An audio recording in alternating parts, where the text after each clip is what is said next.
Polar coordinates. Polar versus rectangular coordinates. Rectangular coordinates are the usual x-y coordinates that we use to describe positions of points in the plane relative to two perpendicular axes. Notice that a given point lies at the intersection of a vertical line along which x is constant and a horizontal line along which y is constant. Alternatively, a given point also lies at the intersection of a line through the origin and a circle centered at the origin. So we can associate each point in the plane with the radius r of that circle and the measure of the angle theta between the positive x-axis and the line through the point in the origin. So to each point in the plane we can assign a radius r and an angle theta, and we may label the point xy alternatively as r, theta. Here we use double parentheses to distinguish polar from rectangular coordinates. This notation is not standard. The relationships between rectangular coordinates and polar coordinates are as follows. X is equal to r times cosine theta, and y is equal to r sine theta, which allows easy conversion from polar to rectangular coordinates. Also, r squared is equal to x squared plus y squared, and tangent theta is equal to y over x, which allow conversion from rectangular to polar coordinates. For instance, the point with rectangular coordinates 1, 1 has distance square root of 2 from the origin and forms an angle of pi over 4 with the positive x-axis. So we may label the point with polar coordinates square root of 2, pi over 4. On the other hand, we could use instead a different coterminal angle, such as negative 7 pi over 4, and label the point as square root of 2, negative 7 pi over 4. So we see that, in at least one sense, polar coordinates are not unique. To see a different sense in which different representations occur, consider the point with rectangular coordinates 0, 2. The simplest description of this point in polar coordinates is 2, pi over 2. On the other hand, we can associate with this point the angle minus pi over 2 together with a radius of negative 2. So minus 2, minus pi over 2 is an equivalent description of this point. Thus radii can be negative. Any point other than the origin can be described with either a positive or a negative radius. A good way to think of this is to imagine that at any angle theta there is a copy of the real number line whose positive end corresponds to the terminal side of the angle theta and whose negative end points in the opposite direction.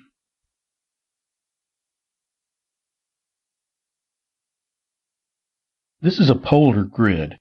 Circles centered at the origin correspond to fixed values of r, and lines through the origin correspond to fixed values of theta.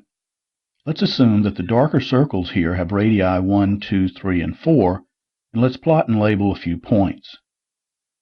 This point can be associated with a radius of 3 and the angle pi over 6, so we label the point 3, pi over 6. This point can be associated with a radius of 2 and the angle 2/3 pi, so we label the point 2, 2/3 pi. For this point, we can use a radius of 1 and the angle pi, so we label the point 1, pi.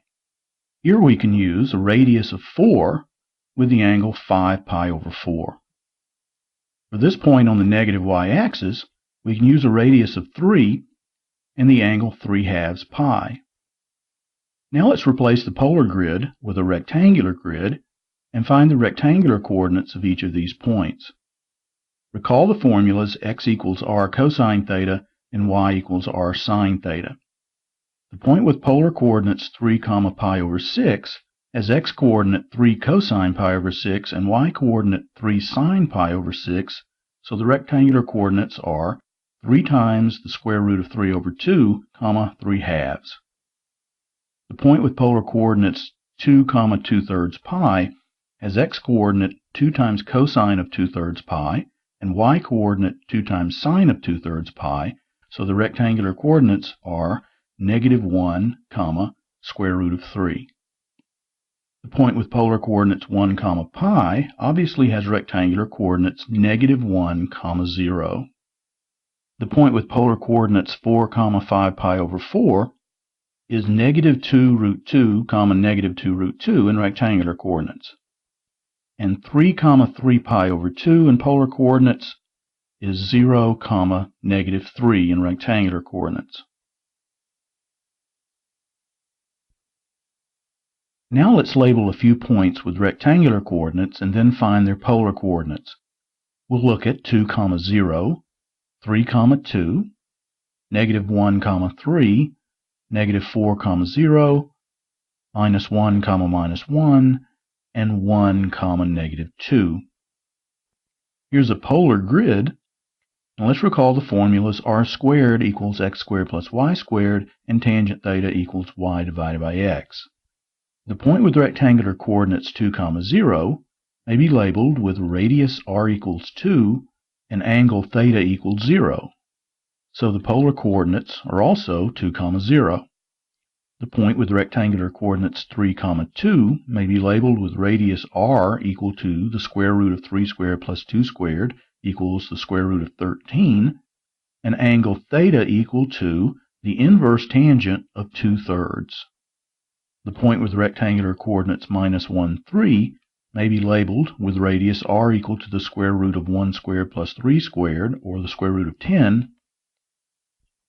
The inverse tangent of 3 divided by negative 1 is a negative fourth quadrant angle, so the angle here is the inverse tangent of minus 3 plus pi. Since the inverse tangent is an odd function, we can rewrite that as pi minus the inverse tangent of positive 3. The point negative 4, 0 can be labeled with r equals 4 and theta equals pi. The point minus 1, minus 1 has polar coordinates r equal to the square root of 2 and theta equal to 5 pi over 4. The point 1, negative 2 has polar coordinates r equal to the square root of 5 and theta equal to the inverse tangent of negative 2, which is the negative angle shown here.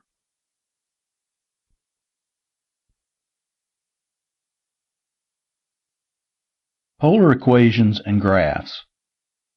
A circle centered at the origin has a very simple polar equation. R equals capital R, where capital R is the radius of the circle. Note that each point on the circle has unique polar coordinates r, theta, if theta is restricted to the half open interval from 0 to 2 pi, or any other half open interval of length 2 pi.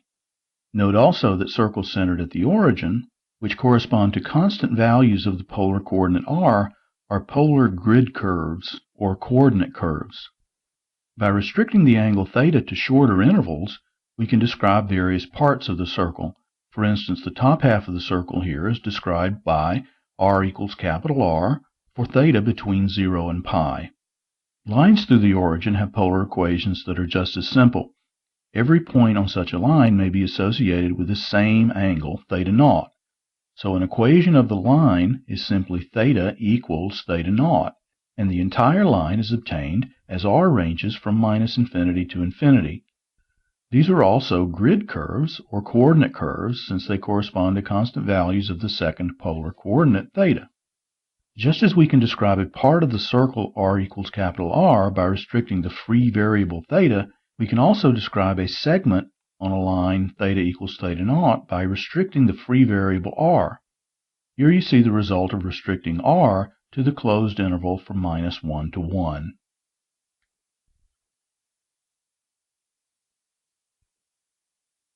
Circles through the origin. Let's start with an example. Convert the equation r equals 2 cosine theta to rectangular coordinates in order to identify its graph. The key here is to realize that multiplying each side of the equation by r will make the right side 2r cosine theta, which is 2 times x. Also, the left side becomes r squared, which is x squared plus y squared. So we have x squared plus y squared equals 2x. This is the equation of a circle. To find the center and radius of the circle, we'll subtract 2x from both sides, and then complete the square on the x terms by adding 1 to both sides. So we have x minus 1 squared plus y squared equals 1, which tells us that the graph is the circle centered at 1, 0, with radius 1. So let's plot the graph of the polar equation to see how the circle is traced out. It is helpful to look simultaneously at the graph of r versus theta as rectangular coordinates. There we have a simple cosine wave with amplitude 2. From that graph, we see that r equals 2 and theta equals 0, so we begin by plotting the point with polar coordinates 2, 0. Now, as theta increases from 0 to pi over 6, r decreases from 2 to the square root of 3. As theta increases further to pi over 3, r decreases to 1. And when theta equals pi over 2, r equals 0, and so the polar curve approaches the origin tangent to the y-axis, which is the line theta equals pi over 2. For theta between pi over 2 and 3 pi over 2, we will have negative values of r. At theta equals 2/3 pi, the radius is minus 1. At theta equals 5 pi over 6, the radius is minus the square root of 3, and the circle is completed when theta equals pi, for which r is minus 2. So the circle is completely traced out as theta goes from 0 to pi. For theta between pi and 3/2 pi, the top half is traced out again, this time with negative radii, and for theta between 3/2 pi and 2 pi, the bottom half is traced out again, this time with positive radii. In exactly the same manner as in the previous example, conversion of the equation r equals 2 R cosine theta to rectangular coordinates results in the rectangular equation of the circle centered at R, 0 with radius absolute value of R. Rotation. Rotation of a polar graph about the origin through an angle alpha results in the graph of the same equation with theta replaced by theta minus alpha. This is analogous to a horizontal shift in rectangular coordinates. Here, rotation through an angle alpha results in the graph of r equals 2 times R times cosine of theta minus alpha. It's easy to see that the center of the rotated circle will have polar coordinates R, alpha, and therefore it has rectangular coordinates R cosine alpha, R sine alpha. Now let's rewrite cosine of theta minus alpha using the difference formula for cosine. This gives r equal to 2 R cosine theta times cosine alpha plus sine theta times sine alpha. Notice that this equals 2 times the x-coordinate of the circle's center times cosine theta plus 2 times the y-coordinate of the circle's center times sine theta. So, for an equation of the form r equals a cosine theta plus b sine theta, the center of the circle can be easily identified from the coefficients a and b. That is, the graph of r equals a cosine theta plus b sine theta is a circle with center a over 2, b over 2. And since we know that the circle goes through the origin, the radius of the circle is the distance from the origin to a over 2, b over 2, which is R equals 1/2 of the square root of a squared plus b squared. Also, the circle is traced out twice as theta goes from 0 to 2 pi. Let's assume that R equals 1 in the figure. Now, for instance, consider rotation through an angle of pi over 4. The center is now at root 2 over root 2, root 2 over root 2. And so the polar equation is r equal to the square root of 2 times cosine theta plus the square root of 2 times sine theta. If we rotate through an angle of pi over 2, the center is now at 0, 1. So the polar equation is r equals 2 sine theta. Rotation through pi radians puts the center at -1, 0, and the polar equation becomes r equal to minus 2 cosine theta. Rotation through 3 pi over 2 radians puts the center at 0, -1, and so the polar equation becomes r equals minus 2 sine theta.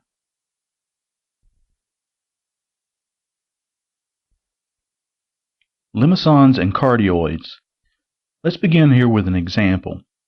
We'll plot the graph of the polar equation r equals 1 minus 2 cosine theta. This equation is typical of equations in which r equals a constant plus a multiple of cosine theta or sine theta. First, we'll plot the graph of r versus theta as rectangular coordinates, and we'll make a table of values of theta and the corresponding r. When theta equals 0, r is equal to minus 1. So we start by plotting the point with polar coordinates minus 1, 0. When theta equals pi over 6, r is equal to 1 minus the square root of 3, which is between minus 1 and 0. So as theta goes from 0 to pi over 6, points on the graph move closer to the origin. When theta equals pi over 3, r is equal to 0. So the graph arrives at the origin tangent to the line theta equals pi over 3. Now, for theta between pi over 3 and 5 pi over 3, r will be positive. When theta equals pi over 2, r equals 1. So as theta goes from pi over 3 to pi over 2, points on the graph move away from the origin, arriving at the y-axis at the point where y equals 1. When theta equals pi, r equals 3. So as theta goes from pi over 2 to pi, points on the graph move farther away from the origin, arriving at the x-axis at the point where x equals minus 3. At theta equals pi, r begins to decrease.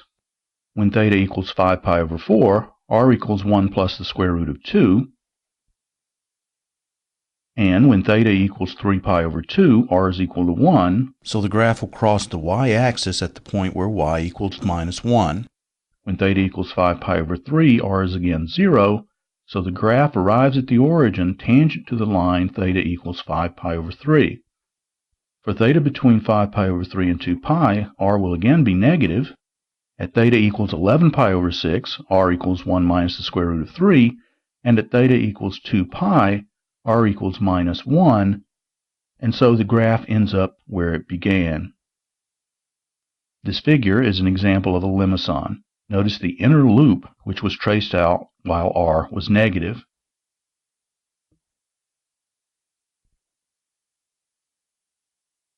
More limisons.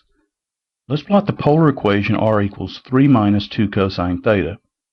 Notice that this is similar to the previous equation, except here the coefficient of cosine theta is smaller than the constant term. As a result, r will always be positive. Here are the rectangular graph of r versus theta and the polar graph, which is a limison without the inner loop. Now let's watch as the polar curve is traced out as theta goes from 0 to 2 pi.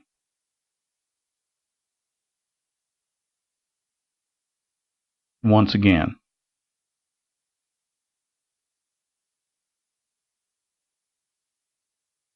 Next, let's plot the polar equation 1 minus cosine theta.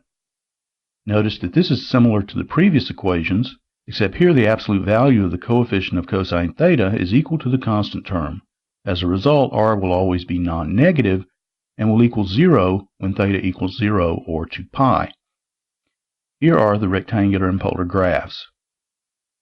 This special case of a limison is called a cardioid because of its heart-like shape. Now let's watch as the polar curve is traced out as theta goes from 0 to 2 pi.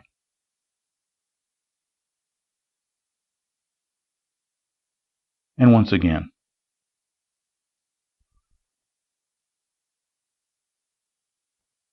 The graph of 1 plus cosine theta is also a cardioid. In fact, it's a rotation of the previous one through pi radians, since cosine of theta minus pi equals minus cosine theta. Now let's watch as the polar curve is traced out as theta goes from 0 to 2 pi.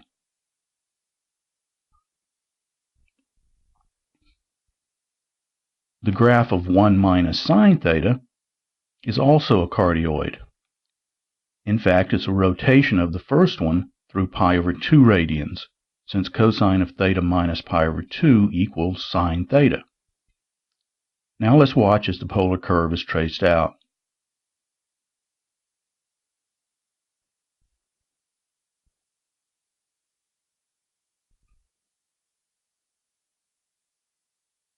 Roses. Consider the equation r equals sine of 2 theta. Its polar graph is called a four-leaf rose. Let's see how this polar graph is traced out as theta goes from 0 to 2 pi. Notice that 2 leaves correspond to positive radii and 2 leaves correspond to negative radii.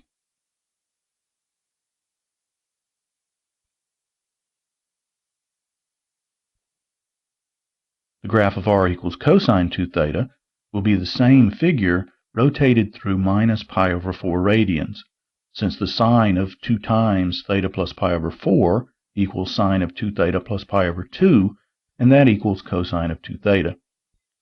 Let's watch as this polar graph is traced out.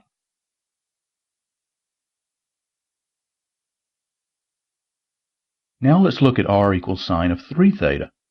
Its polar graph is a 3-leaved rose. Notice that as theta goes from 0 to 2 pi, the figure is traced out twice.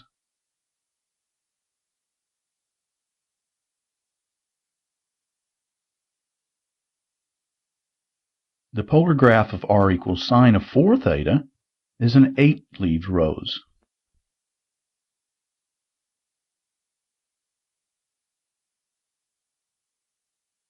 So we've seen so far that when the coefficient of theta inside the sine function is even, the number of leaves in the figure is twice that number.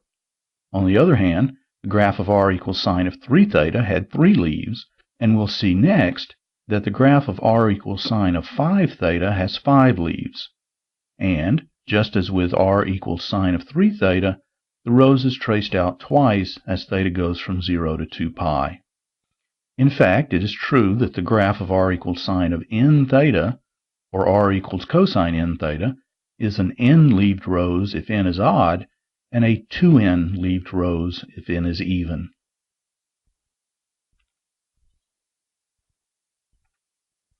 Example: find the polar equation that is satisfied by all points whose distances from -1, 0 and 1, 0 are reciprocals, and plot its graph. We'll start with the equation in rectangular coordinates. The distance from xy to -1, 0 is the square root of x plus 1 squared plus y squared, which we set equal to the reciprocal of the distance from xy to 1, 0, which is 1 over the square root of x minus 1 squared plus y squared. Now let's square both sides and multiply both sides by x minus 1 squared plus y squared. This gives us x plus 1 squared plus y squared all times x minus 1 squared plus y squared equals 1. Now expanding the products x plus and minus 1 squared gives us x squared plus 2x plus 1 plus y squared times x squared minus 2x plus 1 plus y squared equals 1. Now let's replace x squared plus y squared with r squared and replace 2x with 2r cosine theta in each of the factors on the left. So we now have a polar equation which needs to be simplified. Notice that the product here has the form of a plus b times a minus b, where a equals r squared plus 1 and b equals 2r cosine theta. So the expanded product will be a squared minus b squared, or the square of r squared plus 1 minus 4r squared cosine squared theta. When we multiply out the first term here, we'll have r to the 4th plus 2r squared plus 1, and after subtracting 1 from both sides, that will be just r to the 4th plus 2r squared. So the equation then becomes r to the 4th plus 2r squared minus 4r squared cosine squared theta equals 0. Now let's divide both sides by r squared and write the equation as r squared equals 4 times cosine squared theta minus 2. Or r squared equals 2 times 2 cosine squared theta minus 1. Now 2 cosine squared theta minus 1 turns out to be the same as cosine of 2 theta by the double angle formula for cosine, an identity that may be more familiar if we rewrite 2 cosine squared theta minus 1 as cosine squared theta minus sine squared theta. Regardless, we now have our final form for the polar equation. R squared equals 2 times cosine 2 theta, which is equivalent to r equal to plus and minus the square root of 2 times cosine of 2 theta. Now let's plot the graph. It turns out that the graph of r versus theta as rectangular coordinates looks like this. To see why this graph appears as it does, compare it to the graph of 2 times cosine of 2 theta, shown here in red. Notice that wherever 2 cosine 2 theta is positive, there are 2 points on the black graph with y-coordinates plus and minus the square root of 2 cosine 2 theta. And notice the gaps corresponding to those values of theta where 2 cosine 2 theta is negative. Now let's plot the polar curve. Corresponding to theta equals 0, we have r equals plus and minus the square root of 2, so we plot 2 points at plus and minus the square root of 2 on the x-axis.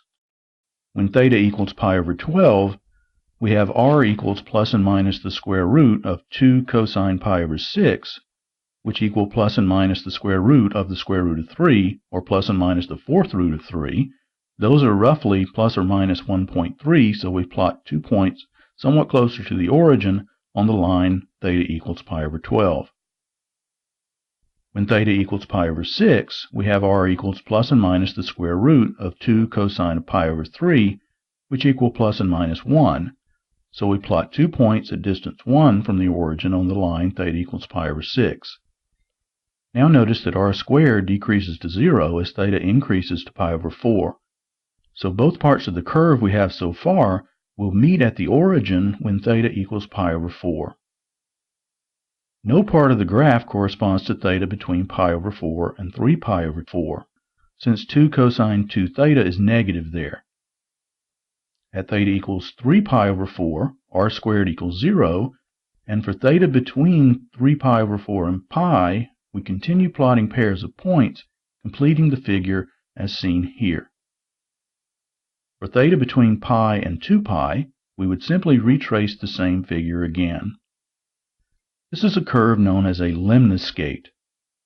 To illustrate the geometric definition, which says that for any point on the curve, the distance to minus 1, 0 and 1, 0 are reciprocals, let's plot a circle with radius 1/2 centered at 1, 0, and a circle with radius 2 centered at minus 1, 0.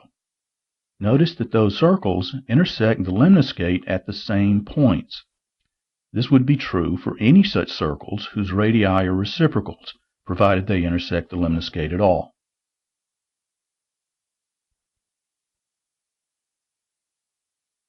The slope of the tangent line. Suppose that we have an equation of the form r equals f of theta. The chain rule tells us that the derivative of y with respect to x times the derivative of x with respect to theta will be equal to the derivative of y with respect to theta. Therefore, the derivative of y with respect to x is equal to the derivative of y with respect to theta divided by the derivative of x with respect to theta. So let's now calculate those derivatives of x and y with respect to theta. X is equal to r cosine theta, or f of theta times cosine theta. Therefore, by the product rule, dx d theta will be equal to f prime of theta times cosine theta plus f of theta times minus sine theta. Y is equal to r sine theta, or f of theta sine theta, and so dy d theta, again by the chain rule, will equal f prime of theta times sine theta plus f of theta times cosine theta. So these are the denominator and the numerator of the derivative of y with respect to x, respectively. Now, for instance, if we're interested in finding horizontal tangents, we would set dy dx equal to 0, and dy dx would equal 0 only if the numerator of the quotient equals 0, and that's when dy d theta is equal to 0, provided, of course, that the denominator dx d theta is not also 0. We can locate vertical tangents by looking for where dy dx is undefined. And that's going to happen when the denominator dx d theta equals 0, while the numerator dy d theta is not 0.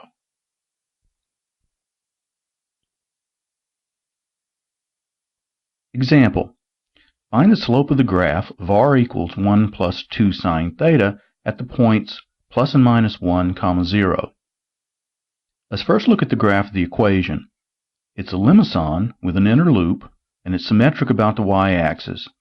The 2 points we're concerned with are shown here in red. And here are the tangent lines at those 2 points. Note that by symmetry, the slopes will be negatives of each other. Also, the point 1, 0 corresponds to theta equals 0, and the point -1, 0 corresponds to theta equals pi. Recall that dy dx equals dy d theta divided by dx d theta. So let's compute the derivatives of x and y with respect to theta.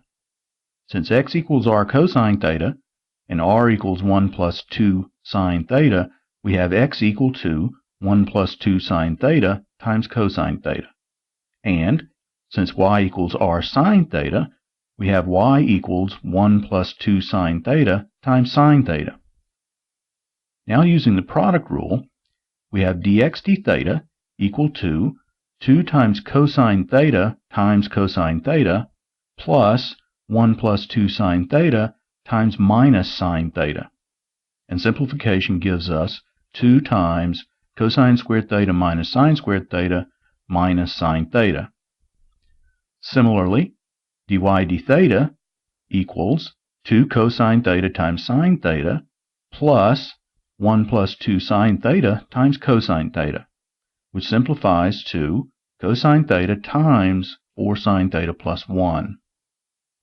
So we write dy dx by putting dx d theta in the denominator and dy d theta in the numerator. Now let's evaluate dy dx at theta equals 0. We get 1 times 0 plus 1 in the numerator, and 2 times 1 minus 0 in the denominator, which simplifies to 1/2.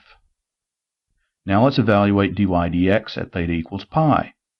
We get minus 1 times 0 plus 1 divided by 2 times 1 minus 0, which equals minus 1/2, as expected by symmetry.